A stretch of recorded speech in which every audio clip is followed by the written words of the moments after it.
Welcome to my channel. और अपने आज के वीडियो में हम बात करेंगे इफेक्ट ऑफ एक्सरसाइज और training on cardiovascular system. Exercise या ट्रेनिंग का आपके कार्डियोवास्कुलर सिस्टम पे क्या इफेक्ट पड़ता है, कौन कौन सी चीजें जो है वो चेंज हो जाती हैं, कौन कौन से वेरिएबल्स जो है वो इफेक्ट होते हैं, ये सारी चीजों के बारे में हम अपने आज के वीडियो में पढ़ेंगे। कार्डियोवास्कुलर की बात करें तो कार्डियोवास्कुलर दो वर्ड से मिलकर बना है। The very first one is cardio and the second is vascular.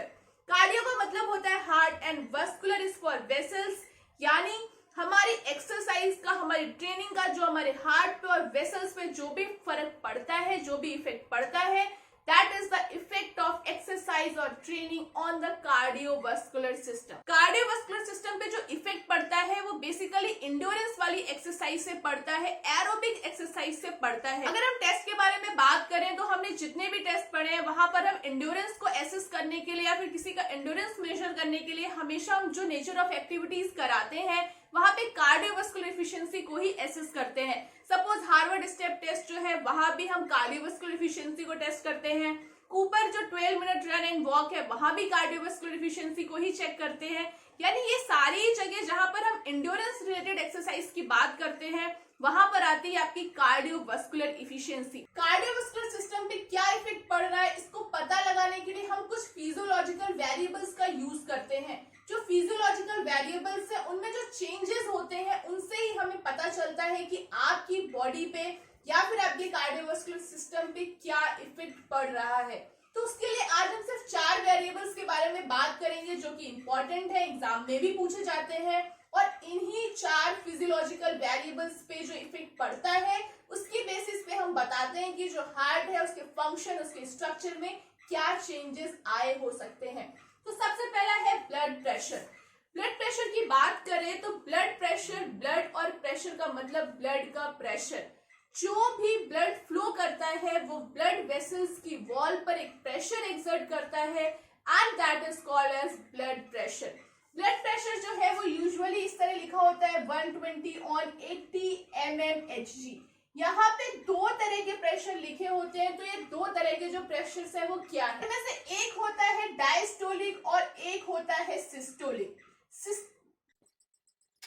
Systolic pressure की बात करें तो जब आपका हार्ट जो है वो कॉन्ट्रैक्ट करता है उस प्रेशर को कहते हैं सिस्टोलिक, और जब हार्ट रिलैक्स करता है उस प्रेशर को कहते हैं डायस्टोलिक।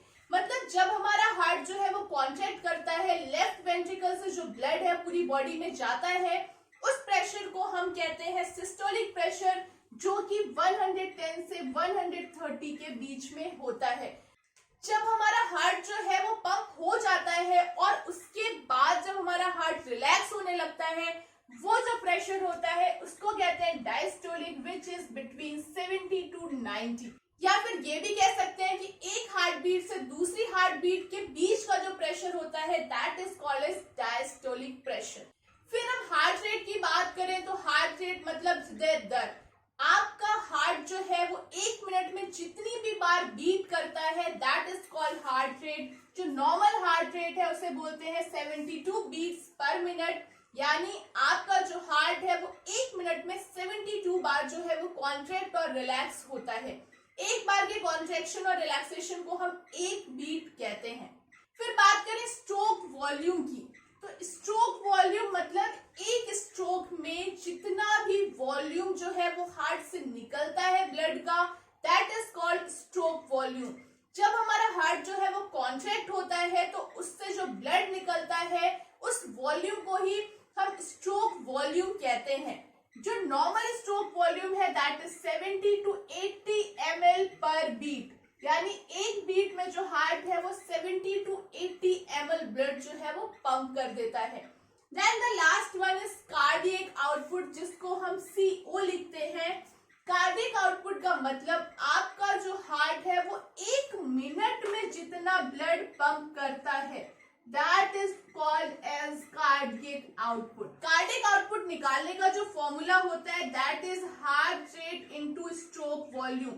एक बीट में जितना वॉल्यूम निकलता है दैट इज स्ट्रोक वॉल्यूम, और जितनी बार हार्ट बीट करता है 1 मिनट में, दोनों को मल्टीप्लाई कर देंगे तो आ जाएगा हमारा कार्डियक आउटपुट। जो हमारा नॉर्मल कार्डियक आउटपुट है दैट इज अराउंड 5 लीटर्स और 5000 ml पर मिनट। अब हम बात करेंगे कि एक्सरसाइज या ट्रेनिंग का इन पे क्या इफेक्ट पड़ता है, और जो इफेक्ट पड़ता है वो दो तरह से पड़ता है। एक है इमीडिएट इफेक्ट जो आपको तुरंत दिख जाता है, और एक है लॉन्ग टर्म इफेक्ट जो कि जब आप एक्सरसाइज 2-3 महीने तक करते रहते हो तो आपकी बॉडी में जो चेंजेस आते हैं, जो फिजियोलॉजिकल वेरिएबल्स में चेंजेस आते हैं, they are called as long term effect. तो सबसे पहले बात करें ब्लड प्रेशर की, तो जो ब्लड प्रेशर है उसका इमीडिएट इफेक्ट होता है राइज इन ब्लड प्रेशर। जब आप एक्सरसाइज करते हो तो आपका जो ब्लड प्रेशर है वो बढ़ जाता है। जो नॉर्मल ब्लड प्रेशर है दैट इज 120/80। 120 जो है वो सिस्टोलिक प्रेशर होता है, जो 80 है वो डायस्टोलिक है। सिस्टोलिक का मतलब वो प्रेशर जो आपका हार्ट ब्लड पंप करता है, उस वक्त जो प्रेशर होता है that is called systolic pressure.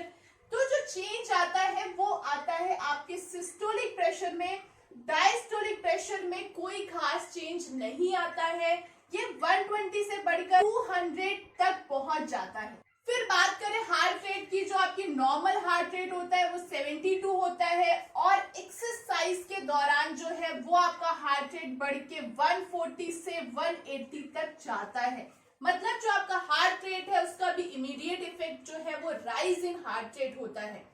बात करें स्ट्रोक वॉल्यूम की, तो आपका जो नॉर्मल स्ट्रोक वॉल्यूम है दैट इज 70 to 80 ml, और एक्सरसाइज के दौरान जो आपका स्ट्रोक वॉल्यूम है वो इंक्रीज हो जाता है, जो कि 180 to 200 ml तक जाता है एक ट्रेन्ड एथलीट में।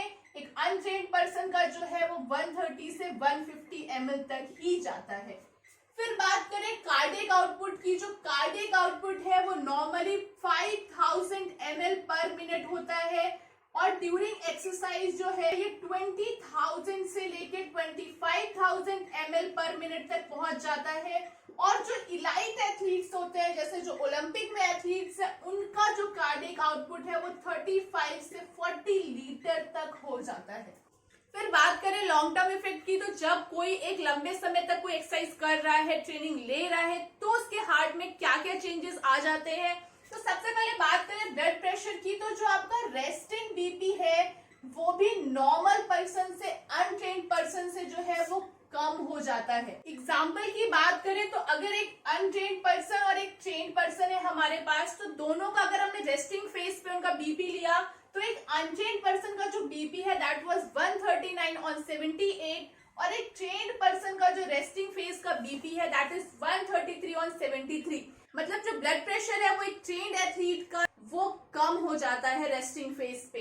फिर अगर एक्सरसाइज की बात करें तो एक ट्रेन्ड एथलीट और एक अनट्रेन्ड पर्सन अगर सेम नेचर ऑफ एक्टिविटी कर रहे हैं, मतलब जो दोनों एक्टिविटी कर रहे हैं दोनों का नेचर ऑफ एक्टिविटी सेम है, ड्यूरेशन ऑफ एक्टिविटी सेम है, तो अनट्रेन्ड पर्सन का जो ब्लड प्रेशर है वो ज्यादा होगा बजाय एक ट्रेन्ड पर्सन के। सो जो ब्लड प्रेशर है वो एक ट्रेन्ड पर्सन का कम होता है with respect to a untrained person. फिर हार्ट रेट की बात करें तो उसका जो इमीडिएट इफेक्ट था वो बढ़ जाता है हार्ट रेट, लेकिन रेस्टिंग फेज में जो हार्ट रेट है वो कम हो जाता है एक ट्रेन्ड पर्सन का, जो कि एक लॉन्ग टर्म इफेक्ट है। फॉर एग्जाम्पल एक अनट्रेन्ड पर्सन है, उसका रेस्टिंग फेज में जो हार्ट रेट है वो 72 बीट्स पर मिनट है, और एक ट्रेन्ड पर्सन का जो हार्ट बीट है that is almost 50 beats per minute. During exercise की बात करें तो एक ट्रेन्ड पर्सन का जो हार्ट रेट है वो 195 तक चला गया, और एक जो ट्रेन्ड पर्सन है उसका हार्ट रेट 150 गया, जब दोनों ने सेम नेचर ऑफ एक्सरसाइज किया। मतलब जो एक ट्रेन्ड पर्सन है जिसका हार्ट की जो इफिशियंसी है वो ज्यादा है, उसका हार्ट रेट जो है उसका लॉन्ग टर्म इफेक्ट है कि वो कम हो जाएगा।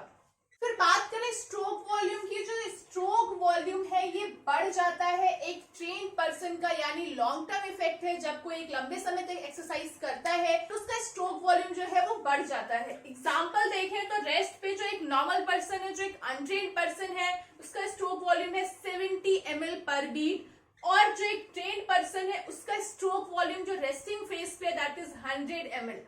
ड्यूरिंग एक्सरसाइज जो एक अनट्रेन्ड पर्सन है उसका स्ट्रोक वॉल्यूम 113 हुआ, और एक जो ट्रेन्ड पर्सन है उसका स्ट्रोक वॉल्यूम 147 हो गया।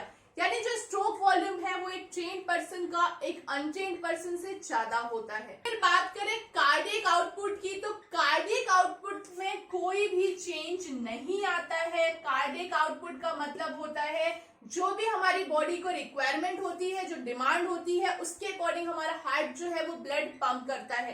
तो कार्डियक आउटपुट में कोई चेंज नहीं आता है, वो इसलिए क्योंकि रेस्टिंग फेज पे दोनों को ही अगर 5000 ml चाहिए। कार्डियक आउटपुट का फॉर्मूला होता है heart rate into stroke volume. एक ट्रेन पर्सन का जो हार्ट रेट है वो रेस्टिंग फेज पे कम हो जाता है और स्ट्रोक वॉल्यूम हो जाता है ज्यादा। एग्जाम्पल की बात करें तो एक अनट्रेन्ड पर्सन जो हार्ट रेट है वो एक अनट्रेन्ड पर्सन को ऑलमोस्ट 70 होता है, इसका स्ट्रोक वॉल्यूम जो है वो 71 ले लिया।